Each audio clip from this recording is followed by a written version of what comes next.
Bueno, como te adelantábamos al cerrar el bloque anterior, Carlos Tomada fue ex ministro de Trabajo, jefe de bloque de Unidad Ciudadana en la legislatura porteña y además es director del Centro de Estudios de Trabajo y Desarrollo de la UNSAM. Hola Carlos, ¿cómo andas? ¿Bien?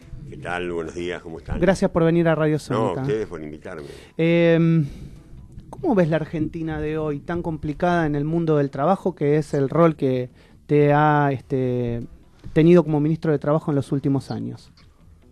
Bueno, por lo menos que podemos decir es que está complicado, que uno no puede estar menos que preocupado. Y podríamos seguir en otros calificativos, en general negativos, a poco que vamos recorriendo qué es lo que le está pasando a los trabajadores, ¿no? Y a la gente. Me parece que está muy claro que lo que en algún momento era un eje de las políticas públicas, que era el salario, el empleo, la seguridad social, ahora se ha convertido en la variable de ajuste. Uh-huh. Y se ha convertido en la variable de ajuste no por maldad de los individuos del gobierno, que no, en todo caso no es importante, sino por una concepción ideológica, una mirada del mundo. Este debe ser uno de los gobiernos más ideológicos que yo recuerde en la Argentina. Y ¿te acordás que durante la campaña decían que la ideología no existía y que no había que ponerla en juego sobre la mesa? Esa es la vieja letra de la derecha, que dice que ya no existe más ni la izquierda ni la derecha y que da todo lo mismo. No da lo mismo, es una cansada eso. Uh-huh. Ellos son un gobierno de derecha, portadores de una ideología que hoy está en crisis en el mundo, a pesar de parecer dominante, y acá en la Argentina viene a repetir un viejo libreto, como yo les digo a algunos legisladores. Son jóvenes, algunos recién llegados a la política, y lo celebro en todo caso, pero sus ideas son muy viejas, sus ideas han fracasado en la Argentina, sus ideas han producido mucho dolor en nuestro país. Por lo menos en mi generación puede dar testimonio de eso. El pueblo argentino puede dar testimonio de eso. Y bueno, y entonces, ¿cuáles son las consecuencias? Que el conjunto de decisiones de política económica que este gobierno ha tomado han sido en contra del trabajo. Porque si vos abrís la importación de productos a mansalva, bueno, eso significa cierre de fábrica. Pero ¿sabes que lo que estás diciendo? A mí se me vino a la cabeza la frase de Carrió el otro día, donde hablaba que había que dar propinas, ¿no? Cuasi limosnas. Recuerdo puntualmente que Evita era una de las principales defensoras de justamente ir en contra de eso, sí. Que la limosna, o sea, que la clase dominante de la Argentina tuviera que dar limosnas para que el pobre se conformara con eso, ¿no? Sí, hay textos concretos, están así lo que vos decís, que hay textos específicos referidos a este tema, en discursos de Evita, en textos de ella, pero bueno, lo que ha hecho Carrió, esta mujer, ha sido, digamos, poner en blanco y negro cuál es la concepción que ellos tienen del trabajo y del salario, ¿no? Ahí, con bastante sentido del humor, recibí así por las redes lo que es el logo del Ministerio de Trabajo, Empleo y Seguridad Social, que era el viejo ministerio, tachado, y entonces decía Ministerio de Changas y Propinas. Esta es la idea que ellos tienen de por dónde sale la Argentina de esta profunda crisis. Uh-huh. Bueno, nosotros tenemos otra idea. Nosotros creemos que sale por el lado del crecimiento de la demanda agregada. ¿Y qué es la demanda agregada? Es el consumo. ¿Y qué es el consumo? Es trabajadores, cada vez más trabajadores y trabajadoras, mejor salario y una fuerte seguridad social como red de contención y de piso en todo el país. Uh-huh. Sí, ¿cuáles son las herramientas, Carlos, que hay que tener a mano para salir de esto, no? Mirá, yo la primera que creo que hay que tener a mano es tener la convicción de que es a partir, digamos, de que es el trabajo el que genera la riqueza, ¿no? No la riqueza la que genera el trabajo, porque, digamos, si no entramos en todos los temas por el lado de la teoría del derrame. Claro. Algún día llegará que los ricos tendrán tanta plata, eso ya ha pasado. Que van a dar propina. Quiero avisar, lo remataste muy bien. Quiero avisar que ya la tienen, Quiero avisar que ese hecho ya se ha producido y derrame, que yo sepa, no ha habido ni derrame, ni goteo, ni nada. Lo que ha habido ha sido crecimiento de los niveles de pobreza en la Argentina, por otra parte. Entonces, yo creo que los instrumentos aparecen a partir de esa concepción. Si ¿Y ese derrame qué sería? ¿Las obras? Claro, la idea de ellos es eso, es finalmente, la palabra derrame en realidad es una mala traducción de la frase en inglés que es goteo. Y creo que goteo es más preciso de lo que ellos creen y que es lo que piensan que puede ocurrir. Pero además, advertir que eso no ha pasado. Ya lo probó el mundo. Ya lo probó la Argentina en carne propia. Entonces, hoy otra vez. Es lo mismo que el acuerdo con el fondo. Después de 2 años y medio de ajuste, porque vamos, gradualismo, nada. ¿No? Porque salarios que aumentan el 100% contra tarifazos que aumentan el 1000%, digo, ¿cuál es el gradualismo? Yo no lo veo, pero ese gradualismo, entre comillas, nos ha llevado a terminar cerrando un acuerdo con el Fondo Monetario Internacional. Y lo vendan como lo vendan, lo cuenten como lo cuenten, el pueblo argentino sabe lo que es el Fondo Monetario Internacional y cuáles son los efectos que producen. Veamos cualquier video porque sí, cualquier documental, por ejemplo, del Cordobazo, y en el Cordobazo estaban los carteles no al Fondo Monetario, claro, no al FMI, o sea, es una vieja pelea, es una vieja historia, y que el pueblo argentino, por algo, las encuestas dan que lo rechaza en un 70-80%, y eso que es más ajuste. ¿Por qué el gobierno sigue diciendo que en realidad lo que está haciendo, o sea, lo que se vive hoy como crisis económica, es consecuencia del gobierno heredado, y no se hace responsable de absolutamente nada de las políticas que llevó adelante en estos 2 años y medio? Bueno, yo creo que tiene que ver con que ellos han encontrado en eso un punto, habían encontrado en eso un punto de conexión con ciertos sectores de la sociedad, no hay por qué negarlo, y esto generó una suerte de sentido común en muchos sectores, no tantos, ¿no? Recordemos las diferencias electorales fueron escasísimas, lo cual no quiere decir que no hayan ganado. Pero yo, a 2 años y medio, creo, por un lado, que es al contrario.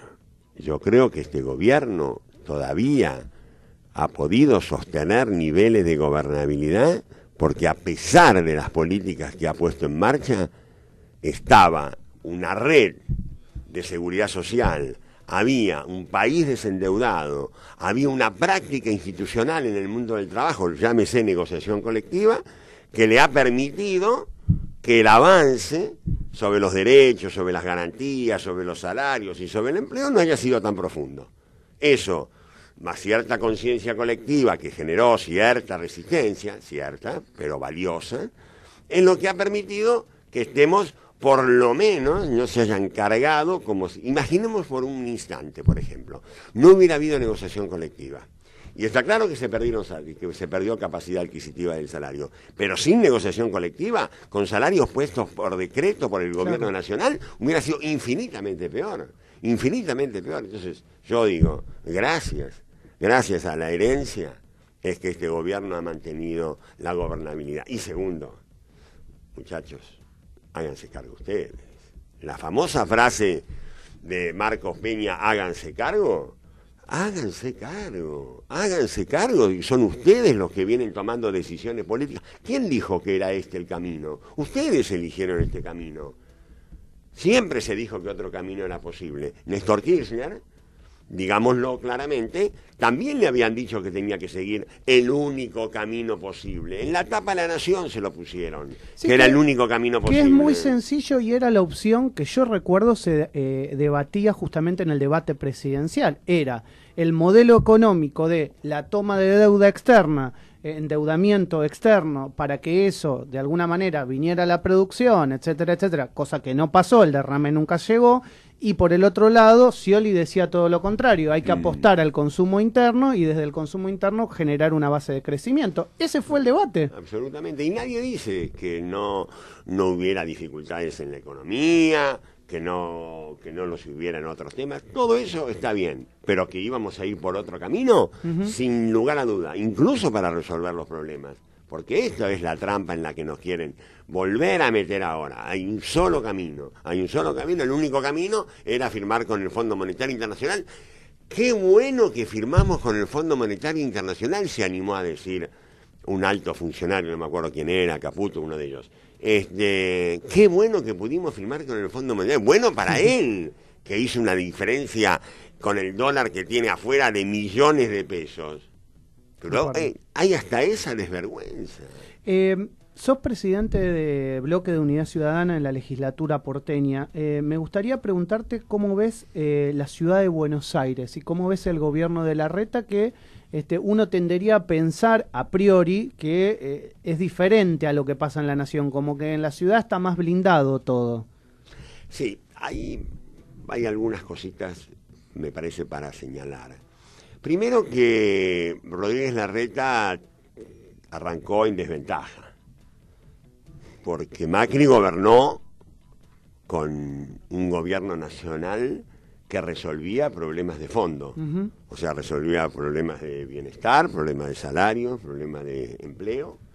Entonces, una cosa es tener en el gobierno nacional un gobierno que apuesta al consumo, al mercado interno y por lo tanto a una mejora de las condiciones de vida de los ciudadanos de Buenos Aires, porque Buenos Aires está dentro de Argentina, digamos, y otra muy distinta es ser jefe de gobierno de un gobierno que apuesta al ajuste. Con lo cual, primer tema, el problema de Rodríguez Larreta es Macri. Segunda cuestión, Rodríguez Larreta es Macri. Y en ese sentido, a mí hay alguna cosa que me sorprende mucho y uno que ha recorrido la ciudad de Buenos Aires. Porque viste que te dicen algunos que Larreta es como el más peronista dentro de Cambiemos, digamos, o de la mesa chica. Tiene otra trayectoria política, ha estado más cerca de la política, pero Macri, con esto yo no lo estoy descalificando, estoy diciendo que adhiera a los lineamientos y además ha sido un jefe de gabinete muy activo y luego jefe de gobierno. Bueno, han pasado más de 10 años en la ciudad de Buenos Aires bajo el gobierno de esta fuerza política. Los problemas irresueltos son inmensos y a quien no me crea, al oyente que no me crea, al periodista que no me crea, le pido que me acompañe a caminar como yo camino en la ciudad de Buenos Aires. Es una vergüenza. Yo creo en la gradualidad, en la mejora de las cosas. Sí, que no puedes hacer todo de un día para otro. Eso. Ahora, así como después de 10 años de nuestro gobierno podían decir determinadas cosas, ¿sí? Y en algunas yo puedo contestar con respecto a mi gobierno. Bueno, pero hicimos esto, nos faltó hacer esto. En este gobierno de la ciudad de Buenos Aires, el nivel de abandono de la educación pública y de la salud pública es tremendo. El nivel de pobreza existente en la ciudad de Buenos Aires, la diferencia entre el norte y el sur, es intolerable. Y por favor, recórranla. Los que votan a dos manos a este gobierno es porque viven cómodamente, es porque viven calentitos, con agua caliente y sin mayores problemas. La verdad, porque si fueran a las escuelas como me ha tocado a mí y otros compañeros del bloque de Unidad Ciudadana, que estamos en la calle y vemos lo que hay, vemos como, por ejemplo, en estos últimos tiempos ha crecido la gente en situación de calle. Sí, eso es evidente. Entonces, eso en la capital, eso se ve todo el tiempo. Y entonces seguimos celebrando como si estuviéramos inaugurando, como si el estilo de gobierno fuera inaugurar metrobuses. Y hemos incumplido brutalmente las promesas de campaña electoral en materia de subtes. En este momento no se está haciendo, es la primera vez en muchísimos años que no se está haciendo nada en materia de subtes. Lo que decís es tan real que yo a todos los legisladores de la ciudad que vienen del PRO les pregunto, ¿qué se va a hacer con el subte de Buenos Aires? No hay proyectos, dicen, está proyectada la línea F, está proyectada la línea H, la continuación, pero le dejamos ahí un estamos. agujero, le dejamos ahí un agujero hecho entre todo por abajo de Alem, ¿no? La E. De la E de Retiro a Plaza de Mayo. Lo único que hay es eso, que en realidad lo hizo el gobierno nacional, no el gobierno de la ciudad.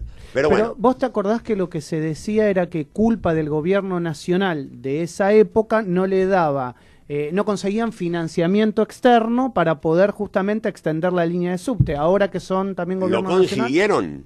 Lo consiguieron, y ese financiamiento lo destinaron a otra cosa. Dijeron que lo iban a destinar a educación pública. Es decir, la plata llegó. Y no, la plata llegó. Que tuvieron financiamiento externo y esa plata dijeron que no la iban a gastar en subte, no me acuerdo por qué razón, y entonces iba a ir destinada a educación pública. Tampoco fue la educación pública, donde se está disminuyendo permanentemente el presupuesto en materia de educación pública y salud pública y transporte público. Y no solamente disminuye año a año su participación en el presupuesto, estos servicios públicos, sino que además se subejecutan. ¿Cómo se va a subejecutar el presupuesto en la ciudad de Buenos Aires, que lo tiene a disposición, que ya tiene 12 años de aceitado el aparato administrativo del Estado? ¿Cómo es posible que no se estén haciendo las escuelas reparando las que están? Se mueren de frío los chicos, por favor. Joan, la última sí, de tu Carlos, vos decís que esa plata que se tenía que destinar a ciertas cosas no se destinó. ¿Dónde está esa plata?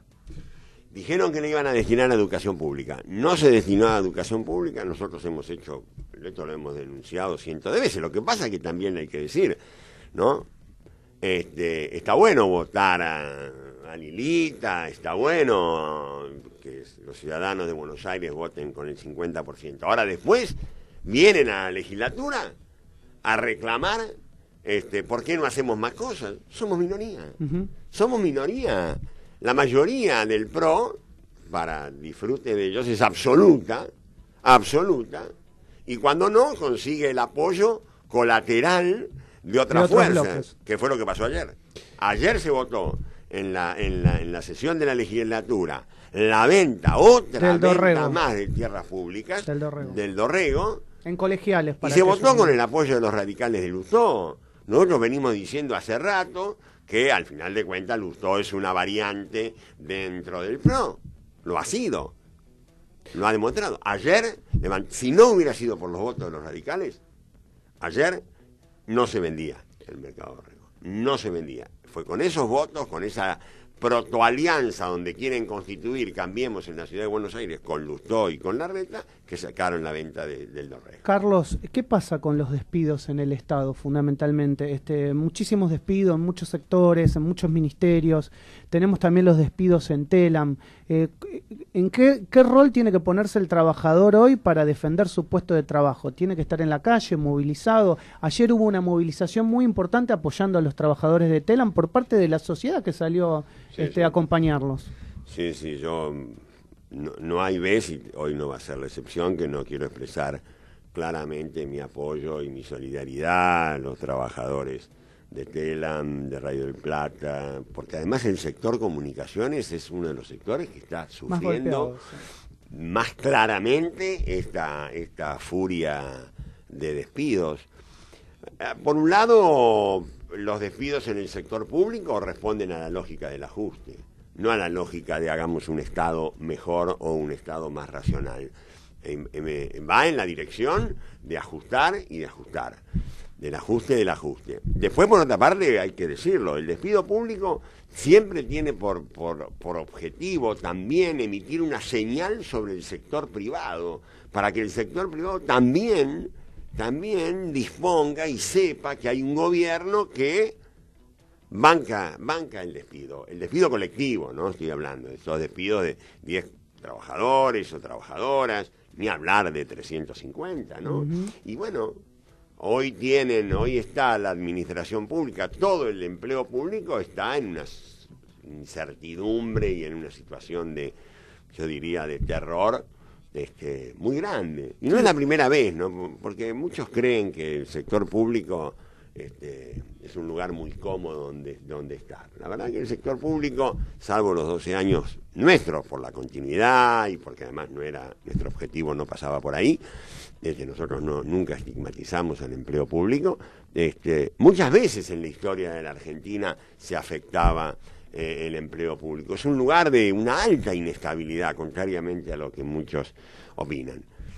Hoy por hoy, insisto, forma parte, digamos, de una decisión mucho más grande, que es el ajuste como forma de salida de la crisis. La última es política, la que te hago y de mi parte. Si no es Cristina Kirchner, hay opción dentro de... Porque, digo, si no es Cristina Kirchner porque no quiere ser candidata, ¿la opción es Agustín Rossi dentro del kirchnerismo? Son muchas. A mí, personalmente, Agustín Rossi es alguien en quien tengo... no solamente un gran afecto personal, sino una confianza en su decisión, en su convicción, en que podría ser un gran candidato. Supongo que tendremos otros. Nuestra fuerza no es que tiene pocos candidatos. Nuestra fuerza tiene un liderazgo que es el de Cristina y habrá que ver qué es también lo que ella decide, pero también tiene, sin lugar a duda, dirigentes como para hacerse cargo de la inmensa tarea que es que a partir del 10 de diciembre en la Argentina no gobierne más la derecha. Personalmente, ¿estarías de acuerdo también con una interna con otro sector del peronismo? Sí, a mí las internas me parecen bien. Es cuestión de aceptar las reglas de juego, ¿no? Uh-huh. Es cuestión de que haya reglas de juego que sean aceptadas todas. Esta frase que en el peronismo se dice mucho y se ejecuta poco, de que el que gana gobierna y el que pierde acompaña, bueno, que sea una realidad y en ese caso, sin lugar a duda, el Movimiento Nacional y Popular volverá a tener la posibilidad de gobernar la Argentina, que es la posibilidad de una Argentina más inclusiva. Carlos Tomada en Radio Sónica, gracias por venir a la radio. No, a ustedes, muchas gracias y lamento el tiempo, otro día con todo gusto lo estamos hacemos con un rato más. Muchas gracias.